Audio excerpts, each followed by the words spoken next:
You're listening to another episode of Tap Outs and Touchdowns.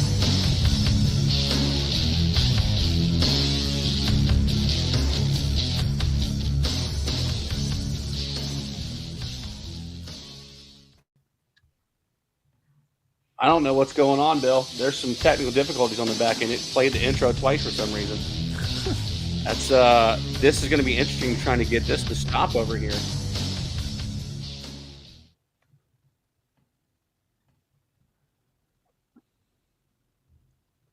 Bill, I'm hearing everything in my headset. That is the weirdest thing. I got nothing. We're just hanging out now. We're good now. Yeah. Nope. I'm getting. Are you?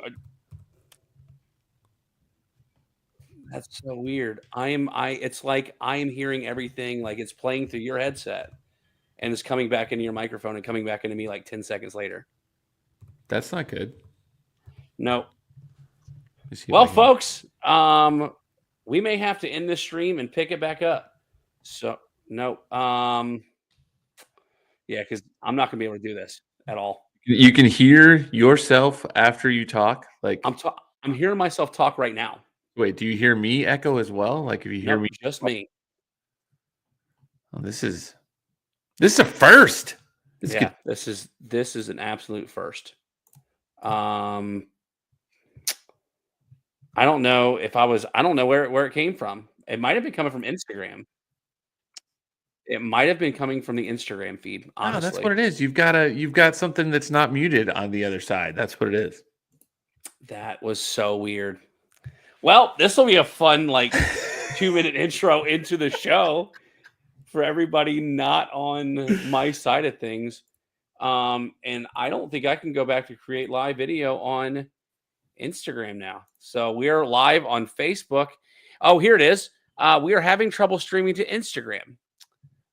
So yeah, that's Instagram's issue. So that's been a problem too, because we've been getting some stuff rolling on Instagram lately too. That is super unfortunate. Well, let's go ahead and just stick with this, guys. Now that I'm not hearing everything reverb back into my head. It's your guy Billy Rye, Banker Bill. We're here to talk football on a Football Wednesday. That might be the most frustrating and awkward intro to a show ever, and I don't know how to come back from this. Lots happened over the weekend in both the world of college football and the NFL. We are winding down towards the end of fantasy football season. And so we're going to switch it up a little bit tonight because we're obviously going to do Homer's Corner. But then we are going to also start off with NFL talk. And then in the show, because a lot of people were interested in what our college football thoughts were. And so we're going to do a lot of college football talk. So without further ado, Bill, I'm going to let you start us off with your Homer's Corner for this week. If you are watching the show on YouTube or Facebook, please leave a comment in the thread, and we will read them on the air. Bill, your Homer's Corner starts now. Well, my Homer's Corner is the evil transfer portal that we are dealing with. Ryan, you sent me a message, and I think it actually hurt me a little bit. You sent me a message. I think was it today or yesterday? Was it today? I can't remember. But I just want to talk about the evil transfer portal and the situation that we're in right now, and the way that these individuals that are playing for certain football teams. Obviously, we've talked about it before on this show, but you sent me and I'm actually going to show the message you sent me, and this one hurt me. And I'll read it. It actually came from the individual who's transferring, but Kelby Collins decided to transfer from the University of Florida. And he's a pretty good player, 6'5", 270-pound defensive end, 29 tackles, 3 sacks this season. Not too bad, 15 QB hurries. Received freshman All-ACC and second-team freshman All-American honors. Decided to enter the transfer portal from the Florida Gators today. And I guess it kind of hurts me too, Ryan, that I play with the Gators on the college football team, game, and he ends up being a really good player. And it doesn't matter anymore because, we're already in a league that he's on the roster, and I guess he's going to be on the roster to start this season, so it's not going to matter until next season. But it just bothers me that these individuals, these players that can just jump into the portal and leave and get rid of that commitment. And this happens right as we hit National Signing Day, which the Gators came in with the 10th, depending on who you ask. Rivals has them as the 10th best class. So they have players coming in. Gators did a really good job late recruiting. But National Signing Day hits, and all of a sudden you have all these players that are hitting the portal. And Ryan, you and I talk a lot about which players are leaving, and we see guys leaving, and you go, well, that guy didn't play. I can understand that. But when you got a guy that was a starter, and he jumps into the portal, and you just wonder what the heck happened. And I said to you right away when you said that to me is somebody gave him money. Somebody got a hold of this kid and said, hey, got a big NIL deal for you. Come play for us. And the kids jump into the portal. And that's a horrible state to be in because these kids aren't signing contracts. It's basically creating a free agency situation where these kids can just be free agents at the end of the season and they don't have a contract they have to worry about. So it could be any year. They can transfer as many times as they want. It's a horrible situation. And we saw the player, was it UNLV's quarterback, Ryan, that played 3 games, didn't get the NIL deal that he wanted, and he sat down for the year and decided and they were undefeated. And then they're actually in I believe it's the Mountain West Championship. They are. They're going to play Boise State because they ended up having a pretty good backup quarterback as well. But anyway, this player sat down after 3 games, and I forget his name, but he was the quarterback, and he decided he wasn't going to play for the team anymore. And I guess he'll go into the transfer portal, he'll transfer to another school, whatever NIL deal that they can put out there. Are we in a state at this point, Ryan? I'm going to pose you the question because I wonder if this is going to start happening, that if players can be contacted and there's no tampering, like in the NFL, you can't tamper with a guy that's not a free agent or something like that until the actual league year starts, then you can start talking to them, that kind of thing. But if you have these players that are in mid-season and they can just transfer at any point, say you got young kids, freshman, sophomore, and you have this guy's killing it. Say he gets like 3 or 4 sacks in his first, 3 or 4 games, whatever. That was the quarterback from Scott Elliott in the chat. The quarterback that sat down was Matt Sluka. Oh, there you go, Matt Sluka. That's the player. But let's just say this. So you got a kid that's absolutely killing it. Say a defensive player. I don't care what it is. Maybe it's a guy that's a cornerback and he has 5 interceptions in the first 3 games. Who knows? Let's just make a hypothetical situation here. Is it possible that we are in the future going to see people come to like a player that's absolutely destroying it? He's going to be a great player. Say like, let's just use Georgia as an example because they seem to like to poach players. Trevor Etienne went there this year from Florida. I'm a little salty about that. Not really because he ended up getting hurt, so whatever. But let's just use Georgia as an example. Let's say a big backer from Georgia contacts this player and says, look, I've got $3 million if you sit down right now and transfer at the end of the year to Georgia. I want you to do that. Is that a possibility that we are seeing this going to be happening in college football? If we see these players, I mean, we've already seen Matt Sluka sit down because he didn't get the NIL deal that he was looking for. So he wasn't going to go out there and get his butt kicked for a season at UNLV. He's going to go transfer somewhere else and try to get some money. But are we seeing a situation where this crazy portal situation where they don't lose a year of eligibility, they don't have they don't have a signed letter of anything, any kind of commitment to the real commitment to the school other than, hey, I will be here this year? Are we going to see situations where big money comes in and tells players, sit down if you come play for me next year? Is that possible? Because the player can make that decision. Sluka did. I mean, you'd like to say no, but I think with the collective bargaining agreement like college football is going to have next season, when they are looked at as employees of the university and there's going to be salary cap attached, I think there's going to have to be some rule in place. But let's be honest here. There's a lot of schools that have been going kind of below the belt and doing things under the table for quite some, for many years. So who's to say this hasn't been happening for a while anyway? Let's go. Let's read a couple comments here in the chat. Podcast Smitty, my buddy Shannon Smith, co-host of the Cat Cave. They got to limit the transfers in the near future. Also, UNLV poses the biggest threat to Boise State. You are not wrong, Shannon. And then Sam Kim. There are only 2 routes for the future of college football: Major League Baseball or salary cap a la the NFL. You're not wrong. To your point, Bill. Yeah, I think we're already seeing it. I mean, I don't know how you put a stop to it. I don't know how you can really end the tampering without finding, you got to think the NFL just fined the Atlanta Falcons and I believe they were docked a draft pick for tampering with Kirk Cousins, the same way the Miami Dolphins did with Tom Brady. Lost the first rounder, yeah. You would have to expect if tampering is found to have happened, you would have to think that a team, a university, that would be considered like an NCAA like level 1 violation, and that they would go on some sort of like major probation for that. But welcome to the 2024 college football world. Yeah. I think I know, and I just think that the reason I'm talking about it is it disgusts me. And I think we've talked about it before that, I was getting excited about the players that the Gators already had, and obviously they had a really good end of their season and beat some ranked teams and are kind of making some noise. Obviously that led into recruiting where they're able to pick up recruits. They ended flipping recruits from other places and getting a decent recruiting class put together. But then you want that recruiting class to be added to the players we already have, and now you watch your defensive end starter say, well, going somewhere else. Well, the only reason he's going somewhere else is because he's getting money from somewhere. Obviously, that's going to be the reason. It's just frustrating to watch this situation that we have. And I just feel like, as Smitty said, do what they used to do. You transfer, you lose a year of eligibility. You get to sit out for a year.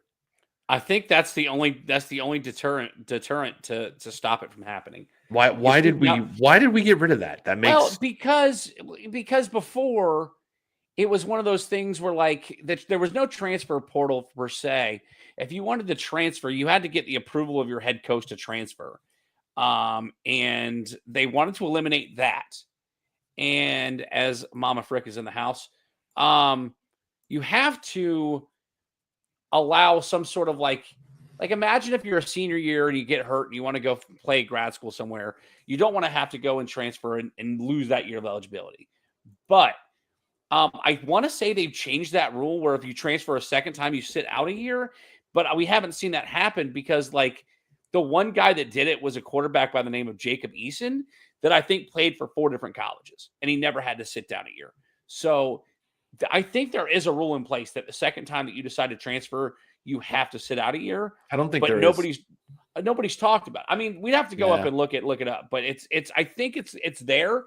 It's just not thoroughly enforced because if you can find, I mean, it happened to South Carolina. There was a guy that transferred from UNC, Jalen Brooks, a wide receiver we had a couple years ago, and they denied his eligibility because of he transferred into UNC during the COVID year, and then they didn't play that season, whatever the case was.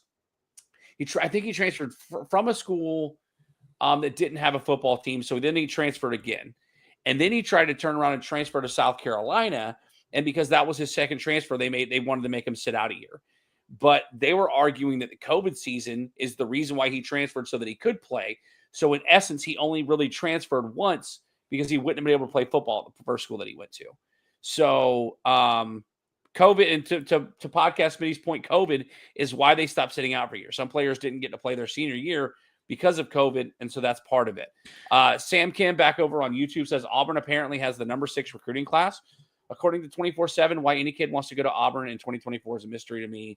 Is it all about the money? That's a good question. We're going to get to that. We got a lot of college football to get to. Your dad is in the chat. Bakerville, Florida, flip some players, and they're going to lose some also. He's not wrong. I get that. Bill, let's move on because we got to get to a little bit of a lot more football. Yeah, sorry. That went longer than I thought, Ryan. I'm sorry. It's all, listen, it happens.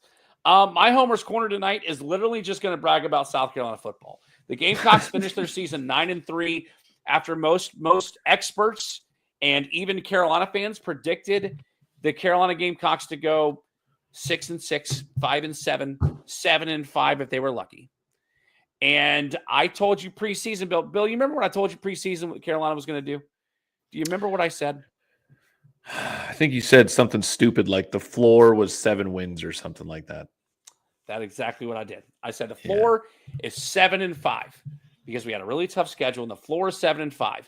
I had a guy that I work with tell me that I was crazy. He's a South Carolina fan. Tell me I was crazy, and he texted me after the Clemson win this past weekend and said, "Well, you said 9-3. I guess you're not so crazy. Go Cox." Trey Toll's in the chat. If it wouldn't sting so much getting left out of the playoff had we not gotten screwed over in the LSU game. I promise you, we are going to get to that as well. South Carolina, 9-3 on the season. They are going to go to a pretty decent bowl unless the Citrus Bowl wants to reach out to Ole Miss instead of South Carolina, which I think would be a travesty. South Carolina fans are going to travel. I think Ole Miss fans do too. But Lane Kiffin wants to keep riding on the fact that South Carolina lost to them 24-3. What they don't remember is the fact that Lenore Sellers was still coming off an injury in that game, not 100% in that game. And it was also midseason when we hadn't really developed a whole lot of other guys. And that's why it's supposed to be how you finish. We're going to talk about all that here in a few minutes. Like I said, we're going to do stuff a little differently tonight. We're going to start talking about some NFL football, a couple of news stories. Then we're going to give you some fantasy football buys and sells and Banker Bill's fact or crap. Bill, let's go ahead and get started here in the NFL talk. The big news that came out last week on Thanksgiving Day, the Chicago Bears had an opportunity to at least tie the game against the Detroit Lions in the fourth quarter. And between not being able to get a play called into Caleb Williams and not being able and basically ending the game with a timeout, the Chicago Bears lose in an epic meltdown fashion. The next day, head coach Matt Eberflus has a press conference to talk about the state of the Chicago Bears, and they fire him by noon. Bill, thoughts? I mean, we talked about that game. Like, why didn't he call a timeout? Why did it take so? Like, we talked about so many things. Is this a good or a bad move for the Chicago Bears at this point? The Bears are a disaster. I mean, they drafted a diva at 1 overall. He clearly is that. I mean, you and I were laughing at him on Thanksgiving. Just the way he acts on the field. He was terrible in that situation as well. I mean, just 33 seconds he goes down, and then he's doing his hair, and what is he doing? Who knows? He's terrible. I think, honestly, I don't really think that was the coach's fault. I think you're in a weird situation. You've got the number 1 overall draft pick. He's doing his hair, and you're waiting for him to, like, run the play. Hey, man, run the play. You know the situation. It's not just me standing here on the sideline going, what are you doing? What are you doing? Well, I'm doing my hair, and I'm doing my hair. And I don't know if you guys saw the signals he was doing out there. Who cares? They needed a yard or something. I don't know, something terrible. I think he was just waiting for Caleb Williams run the play. He didn't run the play. And Matt Eberflus is the one that gets canned for it.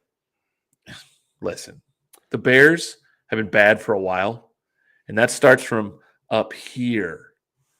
So when you fire the coach because you suck at drafting players and you're terrible at running the front office and you draft a terrible quarterback and he's an idiot and burns 33 seconds at the end of a game, that's why you're bad. That's the Bears. Scott Elliott back in the chat. Eberflus was going to get fired regardless of that game at some point. My thing is, when it comes to that timeout, Caleb should know to call a timeout in that moment, just as Eberflus. To your point, Caleb Williams is a rookie, right? Like, you can't. He's played football before. You should be. Well, yes. 1, he has played football before, and 2, he's played football at a high level. He's supposed to have high quarterback IQ to know better, and he didn't. Because, as we've said before, we think that Caleb Williams isn't going to be anything in the NFL. And although he makes some really athletic plays, he's going to wind up being the next Justin Fields. I mean, Justin Fields did great for the Pittsburgh Steelers to start the season. Don't do Justin Fields. They brought in Russell. Don't do Justin Fields. That's not fair. I'm doing Justin Fields like that. There's no comparison to be made. Of course it is. Justin Fields at least looks like he's trying to be a tough guy and play good football. Caleb Williams look like he's trying to put on a show. Caleb Williams is a starter. Justin Fields is not. I mean, there's a comparison. Good. I mean, years apart, Justin Fields was a starter for a while. Yeah. Would that team be better? He started this year. Would that team be better with Justin Fields right now? Yes. Yes. Yeah. Touche. All right. Let's move on. The other big news story came out this week, had to do with the Houston Texans. Azeez Al-Shaair had a big hit as Trevor Lawrence was going down for a slide in the Texans-Jags game last weekend, resulted in a Trevor Lawrence concussion. Today, Trevor Lawrence was put on injured reserve and shut down essentially for the remainder of the season to let his shoulder heal up, but also because of concussion protocol. We've seen a number of players go on the IR with concussion protocol. I believe they just put Austin Eckler in IR in Washington. Your quarterback, Tua Tagovailoa, went on IR for a few weeks. There's been some guys that went into IR for a concussion, but Azeez Al-Shaair was suspended 3 games for this hit that he put on Trevor Lawrence. Bill, what are your thoughts on was the suspension? Was the suspension necessary? Was it justified? No. No, I don't think so. This is a weird issue in football. I mean, this happened in the. I'm homering tonight. This happened in the Gators game as well, where there was a player basically kind of standing there. He was moving the quarterback a little bit, and the quarterback slid into his legs, and the Gator fell on top of the quarterback, and they called a 15-yard penalty, personal foul. Now, the one in Jacksonville obviously was much worse. It was more violent, of course. It was a hit. But the quarterbacks, this is the way I see it. The quarterbacks are trying to get as much as they possibly can. They're sliding as late as they possibly can. And the rule is it's where you start the slide is where you end up, getting, that's where the ball, down. That's where the ball's spotted. Yeah. And so when they do this and they slide, it's like, oh, he started right here. So the quarterback is literally waiting until the very last second to start the slide so that he knows that's where the ball is going to be placed, right? So you end up sliding at the defensive player that's running at you. So you're waiting till the last minute. Now you're sliding at him, and it makes it for a really, really strange situation for the defensive player, because what is the defensive player supposed to do? He's waiting till the very last second to slide. So are you not supposed to? Listen, we've seen it. We've seen it where the quarterbacks will fake the slide. Josh Allen did it like last year. The problem is now with the fake slide after what happened. I forgot what game it was, but there was somebody who was in college football, hit a fake slide and then took it to the house. They ruled that they ruled that no longer a playable play in college football. In college football. But Josh Allen, I've seen at least once fake a slide in a game and then laugh about it when the defender held up and didn't hit him. And then it was he kept Kenny running. Pickett. Yeah, Scott Elliott chimes right, in. Yeah. Defensive players can't play assuming a quarterback's going to slide. Look at the fake slide Kenny Pickett did at Pitt, and that got that play outlawed. You're not allowed to fake a slide in football anymore. I'm not sure if it's a penalty, but if you go to create a slide, I'm sure that's where they're going to stop the play. But nevertheless, listen, they're trying to get out those hits. To your point, they are trying to wait to the last second to slide.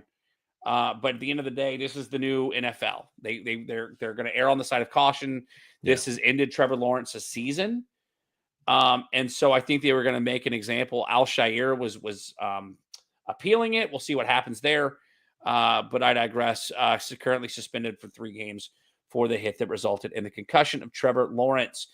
Listen, if you are in a fantasy football league that is pushing playoffs, like I've got 2 more weeks in the regular season. I'm not going to make the playoffs in any of my pay leagues. But we're still going to give you some advice, because last week we gave some really good advice. Banker Bill went 7-1 against my 6-2 buys and sells. That basically puts you 1 game back in this friendly game that we played all season. I'm 50-38. You're 49-39. Let's get into some buys and sells here for week 12 of fantasy football and of the NFL season. Let's start off with my quarterback buy. I'm going with a guy named Aiden O'Connell. All right. I know it's a weird name, but Lamar Jackson's on a bye this week. And if you're looking for a quarterback because you only drafted Lamar Jackson, I think you could do worse. Aiden O'Connell's projected 16.7 points at a Tampa Bay Buccaneers team that allows the second most points to opposing quarterbacks. Just gave up 298 passing yards with a tutty to Bryce Young last week. It happened. A tutty. A tutty. Gave up a tutty, man. He gave up a tutty. Gave up a touchdown. I'm sorry. You're almost 40 years old. You don't use that word. I'm going to use whatever words I want to use. Bet. All right. What does your daughter say? Slay. I'm done. All right. Aiden O'Connell, 16.7 points.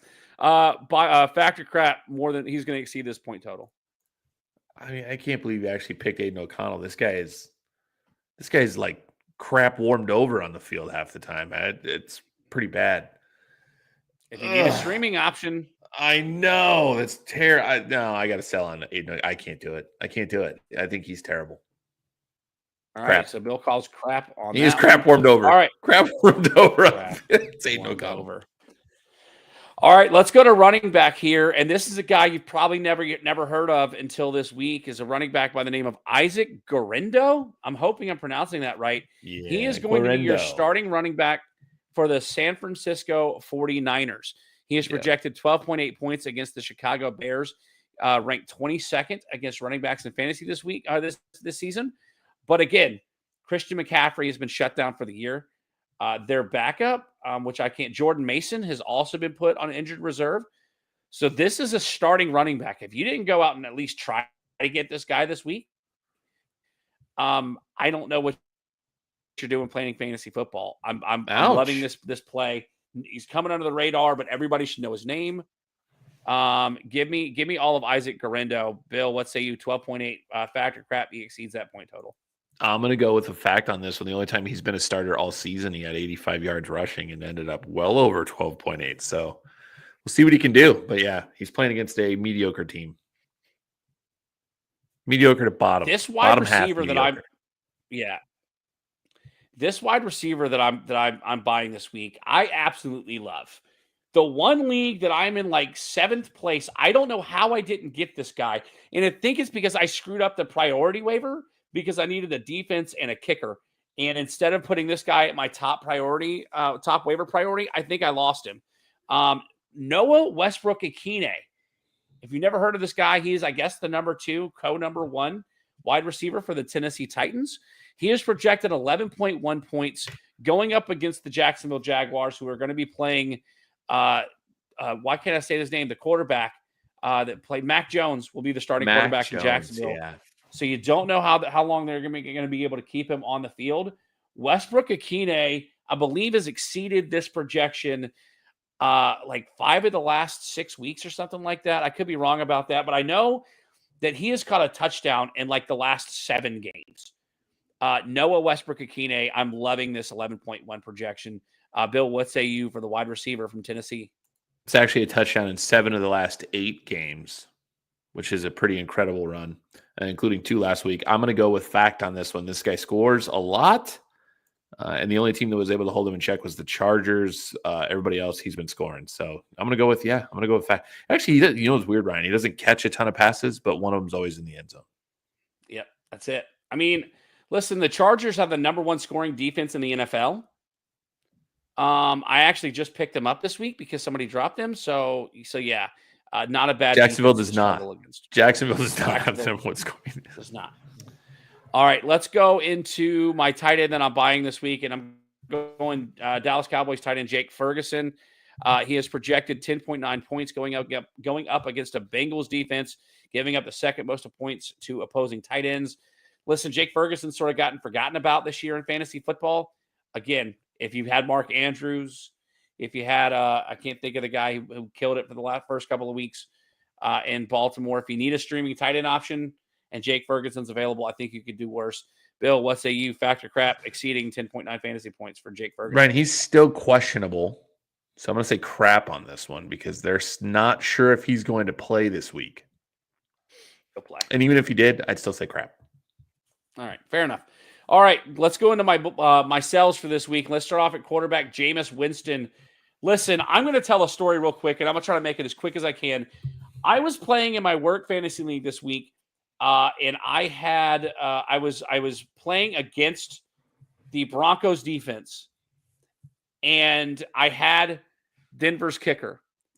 And so in the fourth quarter, Jameis Winston throws a pick 6, and all of a sudden I go down by 10 points. But my kicker kicks the extra point. I'm now up a point. All Jameis Winston has to do is turn the ball over on downs and not take a sack.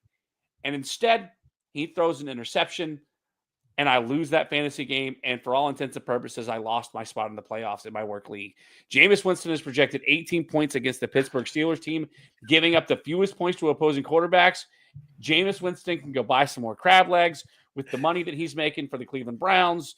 I'm selling Jameis Winston. Bill, what say you factor crap under 18 for Jameis? That's probably right because he threw for 497 yards, right? That's a real number, by the He way. also And he four also said in touchdowns. his post-game presser, "Deliver me from pick sixes," a classic line. Yeah. Anyway, back to that's Yeah, awesome. Jerry Jeudy Awesome. Jerry Jeudy also blew up in that game because he was playing against his whole team. And Scott Elliott, a Florida State fan, says we will not stand for the Winston slander. You're gonna Hey, sit for it, then Scott. You're gonna sit yeah, for it, sit for it. Bill. I mean, hey, Factor crap. let's plant a flag on this field and say that that's fact. Jameis Winston is garbage. Okay. Did you get the plant the flag reference? Did you? I did. I did get the flag reference. Hey, real quick, because Aaron Thompson was in here earlier and jumped the gun. He wants to know if we think he should start Caleb Williams in a warm weather game in California or Russell Wilson in the snow. Playoff spots are on the line. Bill, what say you? Caleb Williams in California or Russell Wilson? Who's Caleb Williams playing? I don't know. Well, we talked about a second ago. The Bears San Francisco. They're playing San Francisco. Yeah. San Francisco is a pretty good team. I mean, defensively. Offensively, they're garbage. Russ is playing Cleveland. I think I play Russ. Yeah, I'm with you. Play Russell Wilson. You saw what Cleveland did this week against Bo Nix, right? Yeah, Russ is a little bit better than Bo Nix. All right, let's go to my sells, my running back sell, and I'm selling this. I hate to say this. Chuba Hubbard of the Carolina Panthers. He's projected 13 points at the Philadelphia Eagles, who are giving up the fourth fewest points to opposing running backs. Chuba Hubbard has averaged 3.6 yards per carry his last two games. I don't believe he's found the end zone. And for some reason, the Carolina Panthers are only able to either run the ball really well during a game or pass the ball really well during a game. They can't do both at the same time. I don't think they're going to do much against the Eagles this weekend, which is why I sold Chuba Hubbard. I took him off my starting lineup in the one league that I have Chuba Hubbard. Bill, what say you factor crap? 13 points and taking the under. This one's tough, Ryan, because Chuba Hubbard scores a lot. 2 weeks ago, he did get in the end zone. But you said it. He only averaged 3.6 yards per carry. He does get a lot of carries. Wow. Yeah, I'm going to go with you on this. That's a fact. The Eagles are good. All right, let's go to my wide receiver. And I just mentioned his name a second ago. I was trying to wait for it. Jerry Jeudy is projected 14.2 points. Again, same way with Jameis Winston. He's playing against the Steelers, who are not only giving up the fewest points to opposing quarterbacks, they're giving up the ninth fewest points to opposing wide receivers. Listen, I understand after the game that Jerry Jeudy just had against his former team, where he absolutely lit up the scoreboard, both on the actual scoreboard and in fantasy football. Don't fall for the trap and say, oh, he's a must start now. I'm selling Jerry Jeudy in his 14.2 this week. Bill, what say you? Crap. That's crap. Jerry Jeudy, since Jameis Winston has been the starter on that team, has been absolutely lighting it up. Tons of catches, couple touchdowns. Yeah, he's gonna score against Pittsburgh's not great against the pass. They're decent, but they're not great. So this is gonna be a fun game to watch and a rivalry game. All right. Yeah, it is a rivalry game, division game. So, all right, let's finish the last thing up with the NFL so we can spend about half an hour talking college football. My sell this week at tight end is Evan Ingram. I think I sold him last week as well. His projection went up this week for some reason without Trevor Lawrence. And we both got this right last week. He was projected 11.2 last week, hit the under. It was 11.9. It's now moved up to 12 with Mac Jones starting at quarterback. Bill, what say you factor crap under 12 points for Evan Ingram? Fact. Ingram stinks. Mac Jones is worse. That's fact. All right. We'll get to podcast pick'ems at the end of the show because we're only picking college football this week, which is sort of our slow transition into college football talk because we have the last week of the regular season. This past weekend, rivalry weekend, came and went and was a pretty good day. Let's start off talking about the fact that Georgia took 8 overtimes to knock off Georgia Tech at home.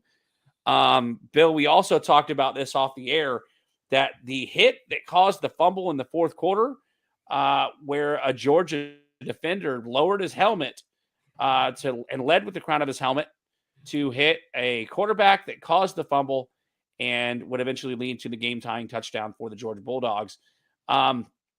Georgia's a lock to make the college football playoff. We're going to get to playoff talk in a second. But if Georgia doesn't win this game last week at Georgia Tech, They still play for the SEC championship. Do they then need an SEC championship to make the playoff if they lose this game? They'd be a 4-loss team. Yeah, I would think so. I would. Yes, yeah. If they lose the SEC championship at that point and they're a 4-loss team, they're completely out. But clearly the fix was in, because how do you not even review for? They usually review for targeting if it's questionable, and you've got 2 officials back there that were like, nah. And the dude, like, I watched it one time. I wasn't actually watching the game at that point. So when it got really like into towards the end of the fourth quarter, I finally turned it on. And I saw the replay of it and I went, oh my gosh, that's the first time I saw it. I went, that's targeting. And then I've seen it multiple times now. And I'm like, wow, they didn't even review for it. That would have changed the game. And I don't think Georgia wins at that point, but they would have been out. Real quick, as Georgia is a lock to make the college football playoff. Is Georgia one of your favorites to win it all? No. All right. No, fair. I don't think they're very good. I just feel like they've been stumbling down the stretch. They lost to Ole Miss. Ole Miss isn't that good. They're not going to get in. I just don't think they're very good. They're super inconsistent. Carson Beck is super inconsistent, but can they win it all? Yeah, they have horses on that team. That team is loaded with talent. And Carson Beck is all over the place. So I don't know. They're not my favorite to win. Are they my favorite? I don't think they're my favorite to win it. Let's watch the SEC title game. Let's see what they do there. Yep. All right, let's switch over to the ACC for a second. We watched this game happen as live as Syracuse upsets Miami to send Clemson to the ACC championship game. We're going to talk about Miami dropping in the polls here in a second. But fair or foul for the college football playoff to bring Syracuse into the college football top 25 after winning this game just to make the ACC look a little stronger? Syracuse is a 3-loss team. They've won 9 games. Like, do they belong in the top 25? Yeah, probably. Yeah, I'd say yes. I think that's fair. I know they beat Miami. The timing they were is 8-3. Well, they were 8-3. They beat a highly ranked ACC team. I don't care who it is. People thought a lot of Miami. I didn't. But none of us did. They should have been 8-4. I think the AP folks did. They kept sticking them up there really high, up in the top 6, top 5, whatever. And so they beat a top 10 opponent. So that and as an 8, well, they had an 8 win at the time. That was their 9th win. As a 9-3 team, then they deserve to be in the top 25. I'm going to go on a rant for about. I'm going to go on a rant for about 10 seconds. The AP poll is the most useless poll in college sports. I week in and week out, I was paying attention to the AP poll, and there was one guy that voted in the AP poll that refused to put South Carolina in his top 25. I knew that was the reason. After Army lost to Notre Dame, still had Army in the top 10. The AP poll is in the top 10 or the top 25. The top 10. That's what I'm saying. The AP poll holds no merit with me whatsoever going forward. I would rather know the opinion of the coaches in college football more so than the AP poll. So now and forever, here on out, the AP poll can suck it. All right. Isn't it sad? Isn't it sad that not that long ago, Ryan, we used to, crown the national champion based on where they finished in the AP poll. Yeah, I'm glad that's a distant memory at this point. Let's move on here. As South Carolina comes back to beat Clemson 17-14, they end their season winning their 6th straight game. Bill, we didn't watch this game together, and I know you were watching this game as it happened because you were sort of invested in it.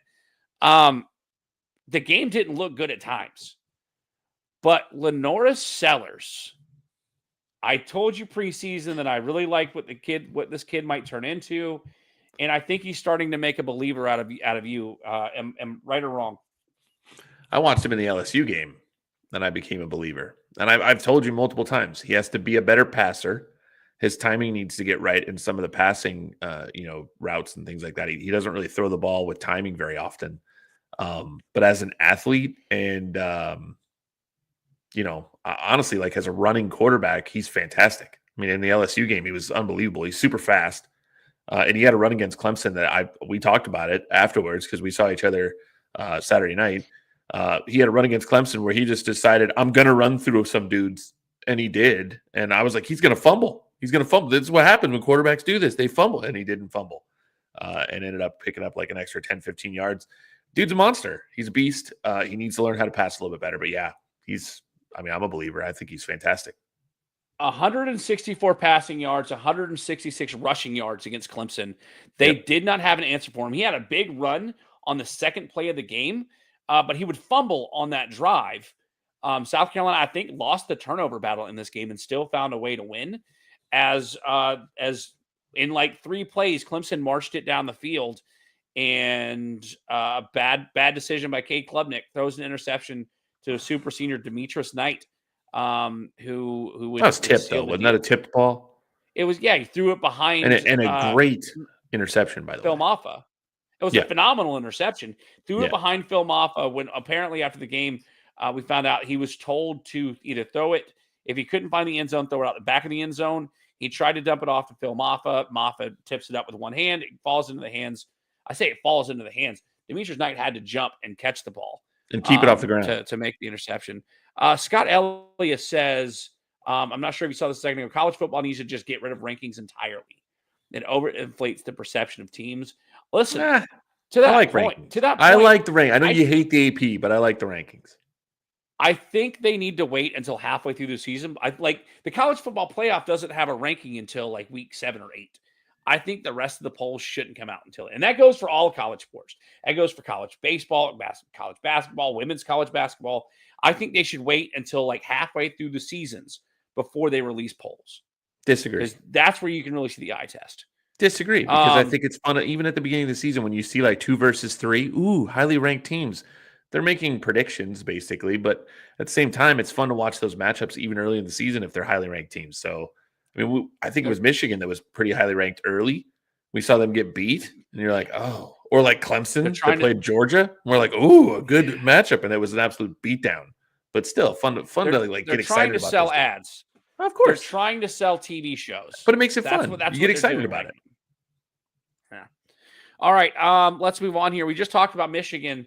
6-5 Michigan team goes on the road to Ohio State as a 21-point dog and knocks off Ohio State and sends Penn State to the Big Ten championship. The reason I wanted to mention that is because this game ended in a brawl as Michigan tried to plant their flag on the field of Ohio State. Apparently, there were players that were maced by the police in this scrum after the game, and then after this game, we see it happen kind of everywhere. South Carolina tried to plant the flag. We're gonna. Oh, here we go. Scott Elliott says nothing makes me happier than Ryan Day losing and looking confused. I'm not against you there. But a lot of teams tried to do this last weekend where they tried to plant their flag, and some of it was retaliatory because Clemson did it to South Carolina last year, and South Carolina returned the favor this year. Dabo Swinney came out after the game and said, we need to stop this. It's not just them. We did it last year. We need to take this out of the game. Bill, are we getting at it? You talked about, I mean, you mentioned it earlier about planting the flag. Is it time that we like sort of prevented that from happening going forward? Like, is it getting too out of hand with this whole flag planting stuff? Yes. Yeah, I don't think that there's a reason to continue to do this. You go to there to play the game. The game is the statistic we're all going to look at the end and go, okay, this team was the better team. South Carolina was better than Clemson. We get it. You don't have to stick your flag into their field to push home the point. So I don't see why there's a point why they're doing this. It's just kids being juvenile at this point. And they're young guys. Remember this. They're young guys. And a lot of these guys are way more immature than we give them credit for. So, there is no adults need to be adults and tell them, children, stop this stuff. There's no need for this. You're here to play the game. You're football players. You won the game. That's good enough. Beyond that, like you saw like a lot of players like kicking up and using their cleats to like scrape up the turf. And the Gators did that. The Gators did that. And Florida, I saw a video of it today. I was not happy. I saw it happening at the time, and I'm like, come on, be better. But they're not. Here's the problem, Ryan. We have a issue with if you make the players upset, they'll leave. So we can't say anything. It's like a union at this point. Like we can't say anything to them because they're going to file agreements and hit the transfer portal. So we can't do anything. So it's ridiculous. It's ridiculous. Yeah. We need to get this transfer portal gone. I've been saying it. I said it earlier. And so that's why they got to be careful. You're walking a thin line. You can't make your players upset. So you kind of just let them run. It's like the inmates are running the asylum at this point. And that's what you're seeing with these kids. All right. Let's kind of words are hard. Let's dive into the college football's penultimate playoff rankings as were released last night. I hate words, by the way. Words are terrible. The playoff rankings. Let's this is just where start Ryan this off, is Bill. just so angry. Yeah, Bill, I've got to update something over here on my end. Why don't you give us your thought? What did they get right about this final play or penultimate? Absolutely nothing. I actually can't stand it. I'm frustrated by I'm frustrated by the playoff rankings, to be honest. Did they get Oregon right? Yes. Texas right? Yes. Penn State right? Yes. Notre Dame questionable, but at least being that high. I mean, Georgia. I think let's just address the elephant in the room here, Ryan. What did they get wrong on your end? Oh, I think you know what they got wrong. Here's the one I take issue with. What the heck is Alabama doing in the playoff ranking? All right, I get to get on my soapbox for a minute. I feel like that's the ghost of Nick Saban. Like that's what's happening with that. Strap in, folks, because this is about to be a bumpy ride. If you've ever seen Ace Ventura when he's jumping around in Ace Ventura 2, when he's going through the safari, he's bouncing around in the Jeep, that's what's about to happen right now. Let's start off with the fact that Ohio State lost to an unranked 6-win Michigan team as a 21-point favorite, and they dropped 5 whole spots. 5. Ohio State should be ranked no higher than 10th. That still puts them in the playoff, but you don't lose a game to your rival who's had the worst season in the last probably 5-10 years at home and stay a top 10 team. Sorry, it doesn't happen. But it did because the playoff committee wants Ohio State to host a playoff game. Okay? Let's start off there. Let's look next. Like you said, you got Oregon right. You got Texas right. Penn State's going to be there because they've only got one loss, even though they haven't played anybody. And the one team they did play, Ohio State, beat them. Notre Dame shouldn't be anywhere near this poll. I don't care that they went out and beat Southern Cal. You don't lose to Northern Illinois and play an FCS schedule and get rewarded by making the playoff. Keep that in mind because I'm going to come back to the scheduling before I'm off this soapbox. Georgia moves up to 5, fine. 2 losses. They should have lost to Georgia Tech. Who cares? Whatever. Tennessee, can't really say much about it. 2 losses, won't play in the SEC championship game. They're a lock. SMU, 1 loss. I get it. I think if Clemson's able to beat them in the ACC championship game, I don't think that they deserve a right to be there because I think the ACC is filled with garbage teams. I mean, it is what it is at this point. But the committee basically made it clear that the teams that are playing in the conference championship games this weekend are basically all but set where they're supposed to be. So whatever. Indiana hasn't played anybody. Can't wait to see them get blown out in the first round because they don't deserve to be here either. Boise State, it is what it is. All right, here's where it gets fun. Alabama's ranked number 11th. The only way that you will see Alabama make the college football playoff is if SMU beats Clemson. Because with what that coward chairman of the college football playoff committee had to say was basically that not much would change with the upcoming. Maybe the seeds change around a little bit. But the only way that the Alabama's getting knocked out of the playoff is if Clemson wins the ACC championship game because they're not going to drop SMU out. they're not going to punish them for losing a conference championship game. However, okay. There's my looking issue. at Miami at 12.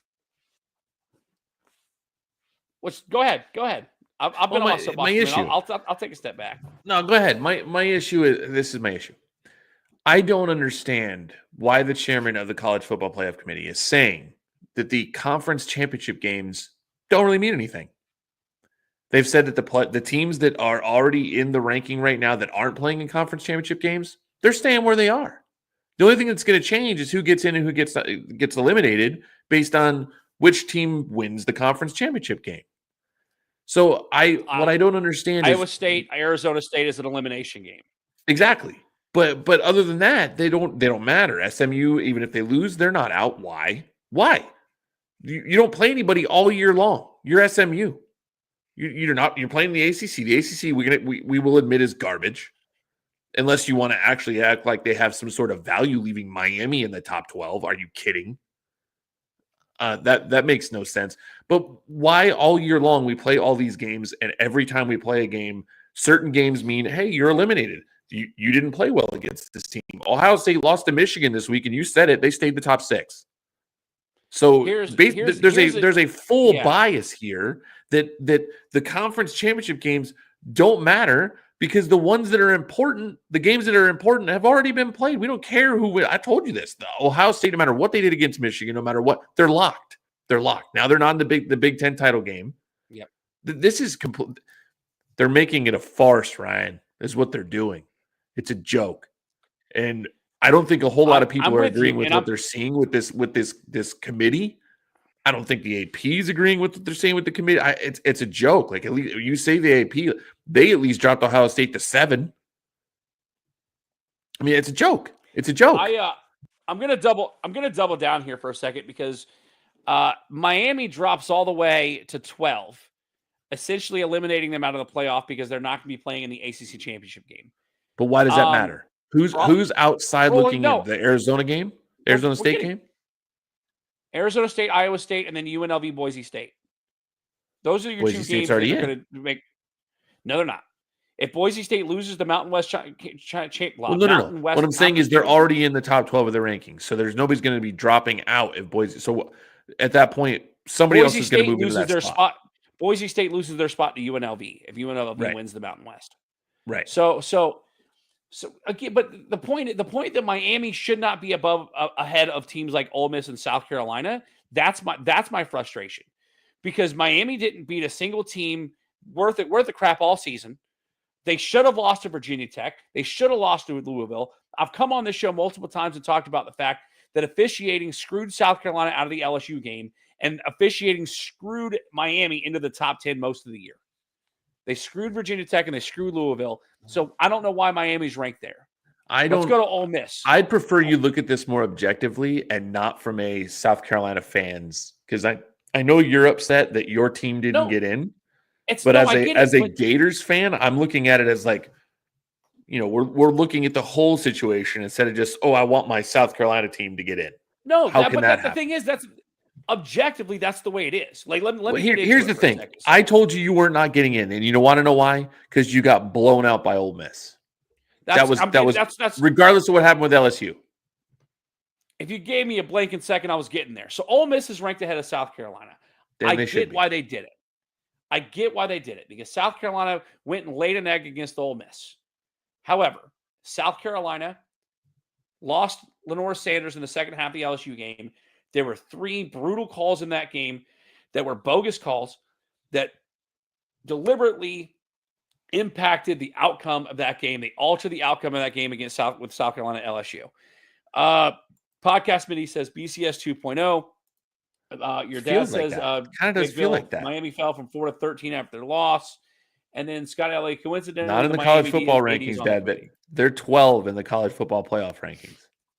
So I understand why Ole Miss was put ahead of South Carolina only because of the head-to-head, and that was the argument Alabama fans were making to be ahead of South Carolina as well.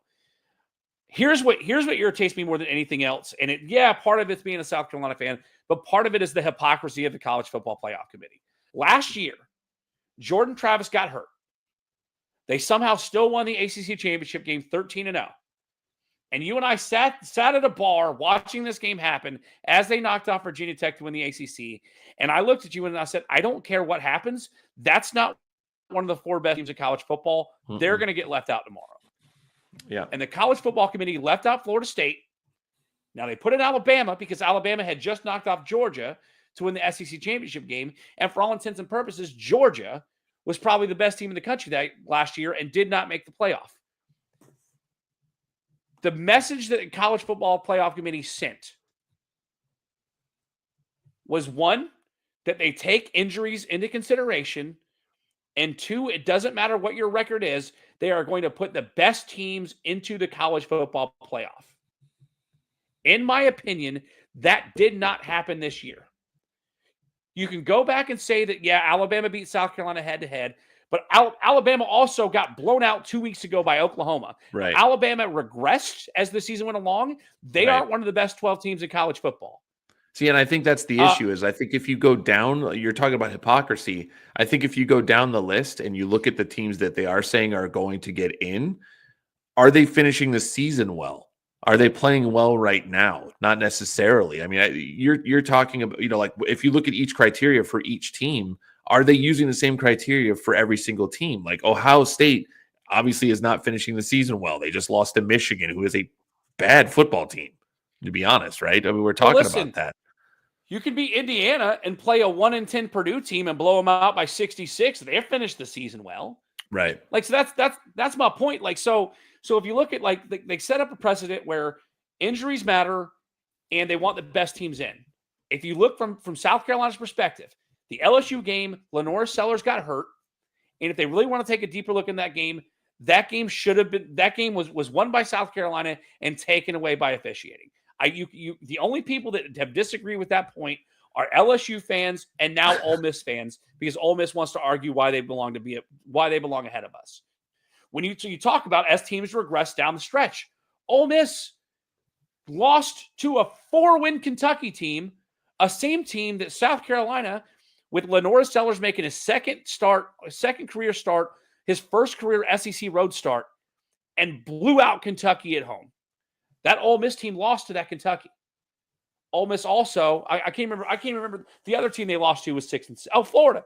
Florida was 5-5 going into that, or 5. Yeah, they were 5-5 going into that game. And granted, Florida picked it up as the season went along, but that also plays into the fact that Ole Miss regressed. South Carolina finished the season winning 6 straight games. They lost one of those 3 games that they lost because of an injured quarterback and poor officiating. And the playoff committee didn't really give a crap. At the end of the day, Clemson, when they beat the Citadel 2 weeks ago, they jumped up 5 spots in the college football playoff committee poll.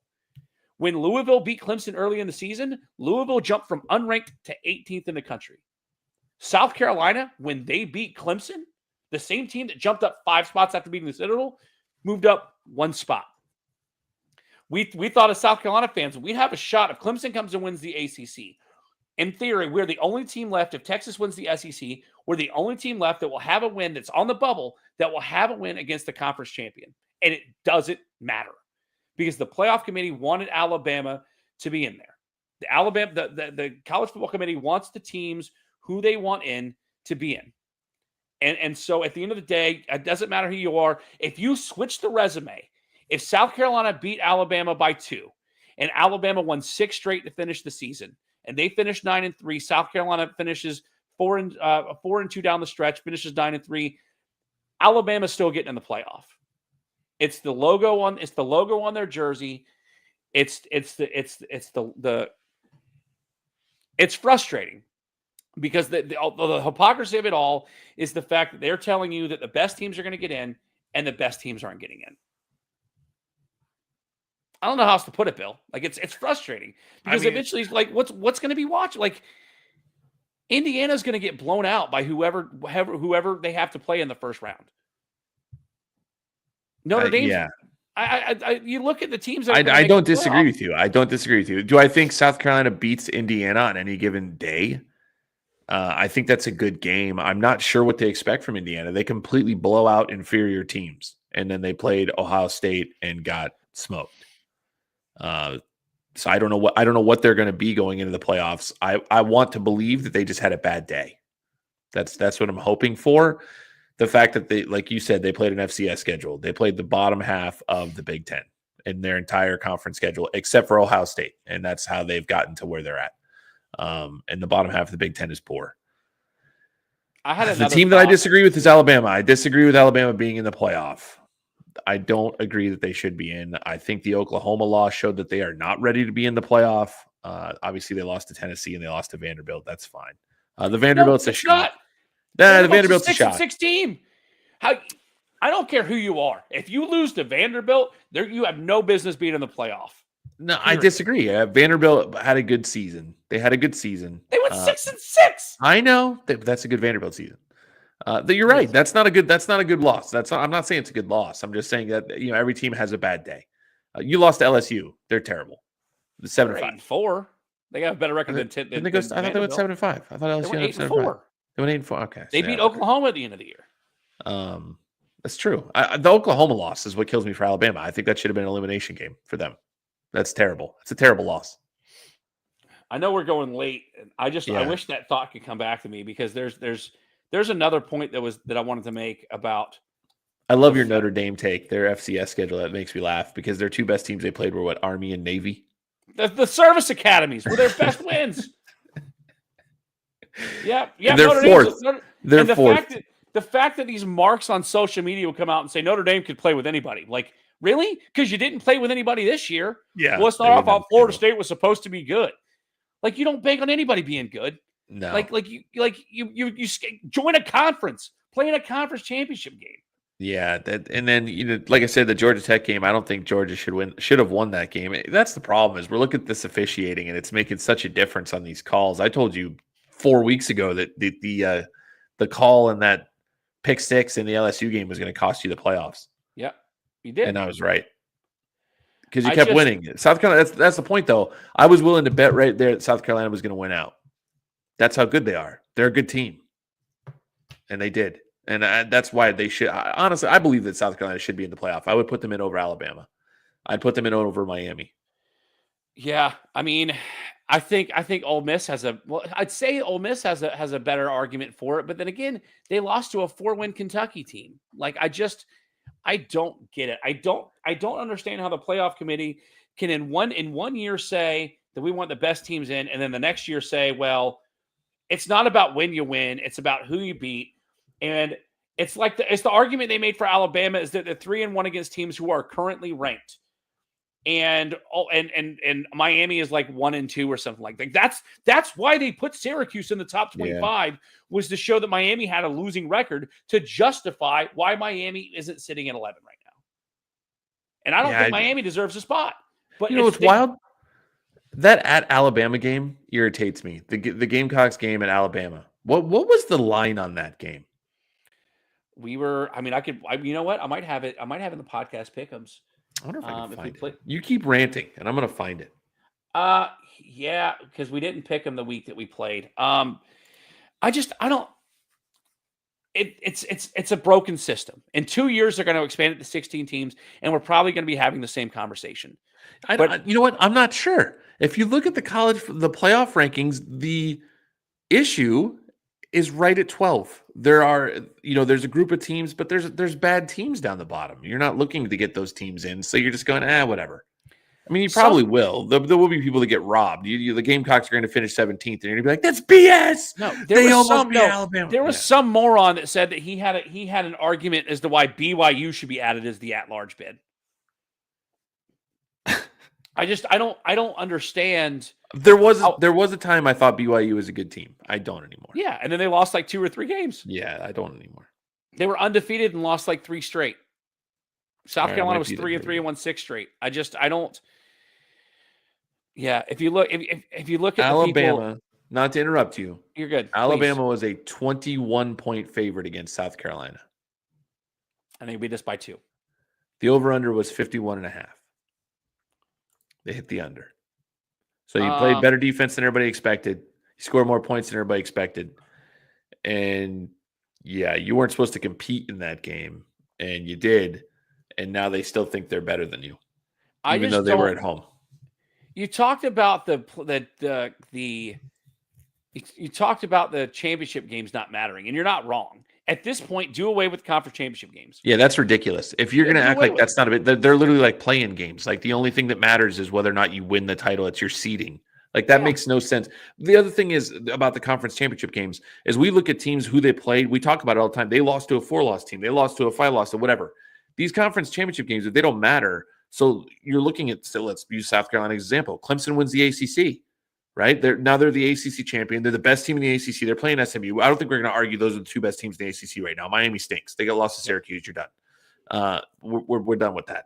But now if you look at South Carolina that's now beat the ACC champion, who's going to have a really high seed in this college football playoff, that doesn't matter anymore? Why is that the case? Why did at the beginning of the season, when you're talking about teams losing to teams, like South Carolina lost some games, why does that matter? Now that beating a conference champion doesn't matter at the end of the season. I don't understand if you're looking at why you would devalue the conference championship games and how those play out at the end of the season when the team should be playing their best moving into the college football playoff. They do it in basketball. They pay attention to that stuff in basketball for the seeding. But Bill, think about this too. Like, I don't mean to interrupt you, but like, think about this too, Bill. Like, they are saying that it doesn't matter when or who you lose to. This is the thought that I wanted to get to. It's your record. It's just your record. It doesn't matter who you lose to. Yeah, so what incentivizes anybody to schedule strong out of conference going forward? Right. It's just your record. As South Carolina, we should cancel. We have a home and home with Virginia Tech coming up. I think we should cancel that. I think we should cancel our Clemson series, and we should just play the Citadel, Wofford, and Coastal Carolina the next decade. You're 100% correct. There's because no you're incentive. Notre Dame goes 11-1 with a garbage schedule. Yes. Indiana goes 11-1 with a garbage schedule, and they're locked at this point because neither one of them are playing in a conference championship game, and they're in the playoff. Leave the SEC. Go join the ACC. Run that conference. Yeah, leave the conference. If you want to make sure you get an auto bid. That's it. That's the problem, though. Like, they were rewarding people for playing in garbage conferences, playing bad. Yeah, well, let's join the Big 12. Leave the SEC. Go join the Big 12. Take over what Texas and Oklahoma used to do over there. Yeah. Like, it doesn't matter. Like, South Carolina lost to 3 teams that were ranked. LSU's not ranked anymore. I still think they should be, even if it's just at 25. But the 2 teams that beat South Carolina, that legitimately beat South Carolina, are Alabama and Ole Miss. They're both ranked ahead of us, whatever. I get it. But when you lose to a team that missed a bowl game, you should not be in the discussion to make the playoff in the case of Ole Miss. If you lose to Vanderbilt on the road, again, something that South Carolina and Ole Miss did not do. The same Vanderbilt team that beat Alabama lost by 21 to South Carolina in their house. You look at Oklahoma. Oklahoma got blown out by South. Oklahoma got beat so bad that they burned their quarterback's red shirt 5 minutes into the game, and now he's transferring out. But Alabama lost to him 2 weeks ago, 24-3. And the college football playoff committee said that doesn't matter. It's okay. They're Alabama. Like, it doesn't matter who it's your record. Do not play a tough schedule anymore going forward, because all it matters is that you've got the 10-2, 11-1, so that you can say you're one of the best teams in the country. Because otherwise, all you need to do is be an Alabama and Ohio State, in a couple of years, maybe in Oregon or Texas. As long as you've got that name brand on your jersey and on your helmet, it doesn't matter who you play. They're going to find a way to put you in the playoff. I can tell you another team that has benefited from this. I'm just looking at their schedule. It's Tennessee. Yes, I'm glad you said it. It's Tennessee. Tennessee didn't play anybody all year. They didn't play anybody. They got played one of the Alabama. easiest conference schedules in the SEC. They played Alabama. That was the only team that they beat. They lost to Georgia. That was there were 2 other ranked teams that they played, and they were early in the season. You talked about getting rid of early season rankings. NC State, they were ranked when they played them. They went 6-6, not even close to the top 25. They played Oklahoma. We know how bad they were. At the time they played them, they were 15th, and Tennessee beat them. Other than that, they lost to Arkansas. Not a good team. Arkansas! And they lost to Georgia, but they got smacked by Georgia on the road. Other than that, their big win all season long would have been Florida. Yeah, Florida's the best team they beat, and they needed an other than Alabama. DJ Lagway in overtime to beat Florida too. Yep. Otherwise, Florida could have on Tennessee's field. Otherwise, Florida could have knocked out both Tennessee and Ole Miss out of the college football playoff. Yep. Tennessee lost 2 games all season long, and they beat teams that were not good. Chattanooga, Kent State. Man, they're terrible. Yep. UTEP. We get to play in the SEC. We get to play bad teams like that. Why did Florida have to play the murderer's row of schedule if those guys have Chattanooga, Kent State, and UTEP on their schedule? It's been going on for years, Bill. Go back and look at some of the years Alabama won national championships. Their out of conference schedule was garbage. And again, ridiculous. And I'm not going to be that guy that always dwells on how bad South Carolina's always got it. They've always got the short end of the stick when it came to scheduling. This year, Florida and South Carolina both got the gauntlet. Now, granted, South Carolina got Oklahoma, who was supposed to be good, even though preseason I said they wouldn't be. They didn't get Texas, but they did get Alabama. They did get Ole Miss. They did get Texas A&M, who was still playing for an SEC championship spot at the end of the season. And they beat A&M. They obviously lost to Ole Miss and Alabama, but like you beat everybody else on the schedule. And going down the stretch, Missouri's still ranked. We beat them. Clemson's still ranked. We beat them. And Texas A&M was ranked until they lost to number 2 now Texas last week. Otherwise, they were still in the top 25. So, yeah, it's convenient how they can literally, and they being the College Football Playoff Committee, they can literally rank teams to fit their narrative, to put who they want in the college football playoff. At this point, bring back the BCS. I give up. Yep. I'm not watching it. All right. Let's get into podcast picking because we're gone late. We got 5 games to go. Last week was a really good week for Bill. Not so great for me. Bill went 7-1 last week.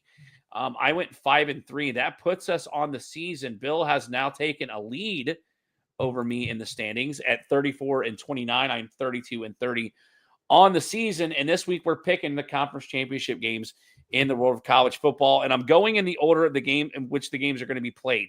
So the Mountain West Conference Championship goes Friday night, 8 p.m. over on Fox. This is being played at Albertson Stadium in Boise, Idaho. So I'm guessing the Mountain West plays at the number 1 team's home field as number 10 Boise State, and I've got this wrong on the screen. Number 20? Is it 20 UNLV? 19. I don't know why. I think they're 19. They might be 20. Are we going to go with the college football playoff ranking? Yeah, that's what. Or are we going to go with the AP ranking? Number 19. Number 19, UNLV. If I can fix this, I think I wrote 10 twice. They're actually number 20 in the college football playoff. All right. Let's fix this right now. All right, number 20. Number 20, UNLV, taking on number 10, Boise State. Boise State, a 4-point favorite to win the Mountain West. Bill, what say you? Who you got winning the Mountain West Conference Championship? Boise State, Austin Jeanty. I hope he wins the Heisman too. Yeah, I'm with you. We get too much talking about Travis Hunter, and at the end of the day, they're not anywhere close to the playoff. You got to be a good player on a good team. It's not like Lamar Jackson playing for Louisville. I'm with you. Austin Jeanty wins the Heisman and give me Boise State in this game. On Saturday, the noon kickoff is for the Big 12 championship, as this is a playoff eliminator, as number 16 Iowa State takes on number 15 Arizona State, who is a 2-point favorite. This game is a noon game over on ABC, played at AT&T Stadium over in Arlington, Texas, Dallas Cowboys home. Bill, Arizona State came on very strong at the end of the year. It really did. And I think they continue this. I give me Arizona State to win the Big 12. What say you? Yeah, I agree. I think Arizona State's going to win that game. I think it's going to be fun. I'm going to watch it. Not that it matters, because who cares about the playoff at this point? Yeah, I mean, listen, it's at least they will have earned it. At least their conference championship game means something. I like that. So, all right. Next up, the first time the SEC championship game will not be played on CBS since, I believe, somewhere like 1992. The SEC championship game plays at 4 o'clock. Oh, it's an ABC game in Mercedes-Benz Stadium where the Falcons play in Atlanta, Georgia. Number 5, Georgia takes on number 2, Texas. Texas is a field goal favorite, 2.5 points. Bill, what say you? Who wins the SEC? I think Georgia does. You're taking Georgia. Listen, yeah, I think Georgia that roster is just so good. If Georgia wins the SEC, then you've got more of an argument for Alabama to make it, since Alabama did beat the SEC champion. But it also gives the argument for Ole Miss, because Ole Miss dominated Georgia in that game. Give me Texas to win this game. It's not going to matter. They're gonna win by a field goal or more. Give me the Longhorns. All right. The next game, there's two games that play on 8 o'clock Saturday night. The first is the ACC Championship game played at Bank of America Stadium where the Panthers play over in Charlotte. The number 18 Clemson Tigers take on the number 8 SMU Mustangs. The Mustangs are 2.5-point favorite. Listen, I'm rooting for Clemson in this game. Somebody clip that, please. Can somebody clip that and get that one for us? Not just because South Carolina will then hold the only at-large bid win over a conference champion, but because if Clemson somehow goes on and wins the national championship, we can already say that we beat the national champion, and they still didn't let us in the playoffs. Trey Tolles, I'm not going to read that word on the air. Clemson fans about having a chance in the ACC. They're aware of it, but as a South Carolina fan, you want Clemson to do well right now to make that win look even better. Bill, what say you, Clemson versus SMU? For the same reason I picked Georgia in the SEC title game, I think I'll take Clemson in this game. I think the roster's just generally better, but SMU scares me. So this is basically a home game for Clemson too. I mean, who picked the site for this? Like, really? The ACC is like based in Charlotte. It's a Clemson home game. My friend Mark, I did just say that. I'm not sick. I know I sound stuffy. I'm not sick. He's sick with the college football playoff fever. I'm sick of the playoff committee. Bunch of bums. All right. We both got Clemson winning the ACC over the last game, the Big Ten championship. Not that it matters because both of these teams are locked into the playoff as number 3 Penn State takes on number 1 Oregon, who was a 3.5-point favorite, an 8 o'clock kickoff.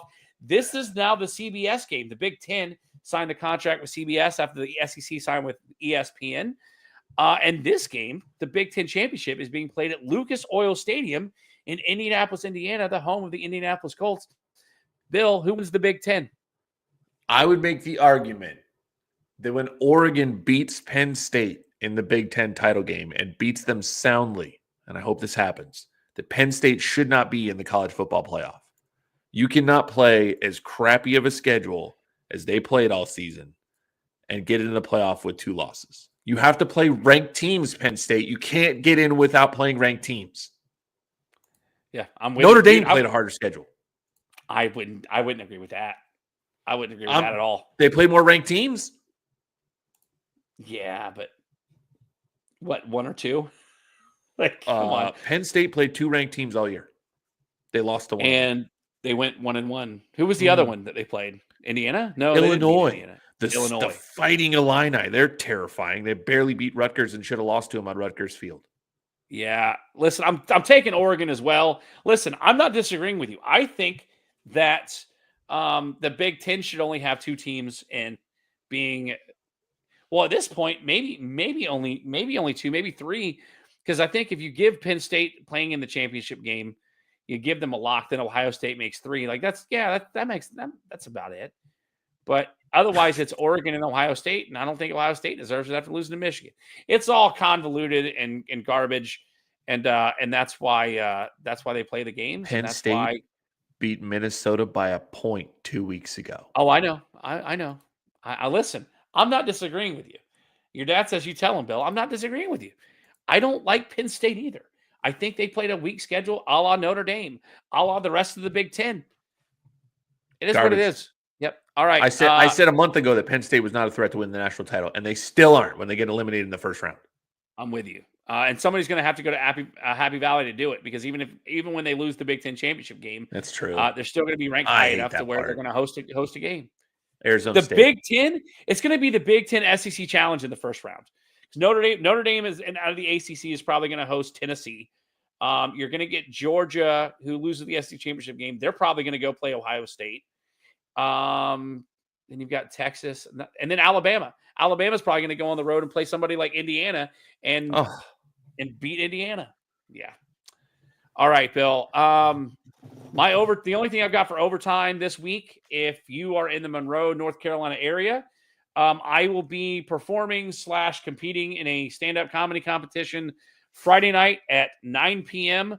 at the spot. If you're watching the video feed, you can see 1513 Concord Avenue in Monroe, North Carolina. If you missed the cigar bar, which everybody did because nobody came, it was a blast. I had a great time doing almost 30 minutes of comedy last Friday, despite the fact that my clothes left smelling like cigar smoke, and I left with a sore throat. But it was great. I did a whole sounds 5-minute set fantastic about it. It was awesome. But I'm not sure what this place looks like. It's called the First Friday Comedy Show at the Spot. Again, 1513 Concord Avenue in Monroe, North Carolina. 9 p.m. this Friday night. It is 21 and older. So come out, have some drinks, and get some laughs. Bill, you got anything to say before we go? No. Go Gators. All right. If you want to follow the show on social media, first of all, let me thank everybody who was a part of the show tonight, either on Facebook or YouTube, since Instagram wanted to talk back to me and make the first 2 minutes of the show weird. Follow the show on Facebook.com/tapoutsandtouchdowns. Over on X, I did share the YouTube link over on X tonight, which is a little different than I have done before, but we'll see if it works and brings more people to the YouTube stream. We are on X at TapOutsandTDs. Make sure you go give me a follow over here. On YouTube, make sure you go and subscribe at Tapouts and Touchdowns. And if you want to go follow me on Instagram, I am at Ryan Frick Comedy. There are too many people to get to about who was in the chat tonight. Thanks everybody who joined us tonight, was part of the conversation. Appreciate y'all putting up with my technical difficulties at the start of the show and the over exaggerated rant about the college football playoff. Next week, we'll be back to talk about the final college playoff rankings and the actual bracket that will get released. Maybe we've still got some chaos left in it. I doubt it very seriously, but maybe we have some fun stuff to talk about. And for most people, next week will be your last week of the fantasy football regular season. So we'll talk some fantasy football next week. And depending on if anything crazy happens in the NFL, we'll have some stuff to talk about there as well. Thanks, everybody, for joining. For Banker Bill, it's your guy, Bully Rye, and we'll see you next time right here on Tap House and Touchdowns.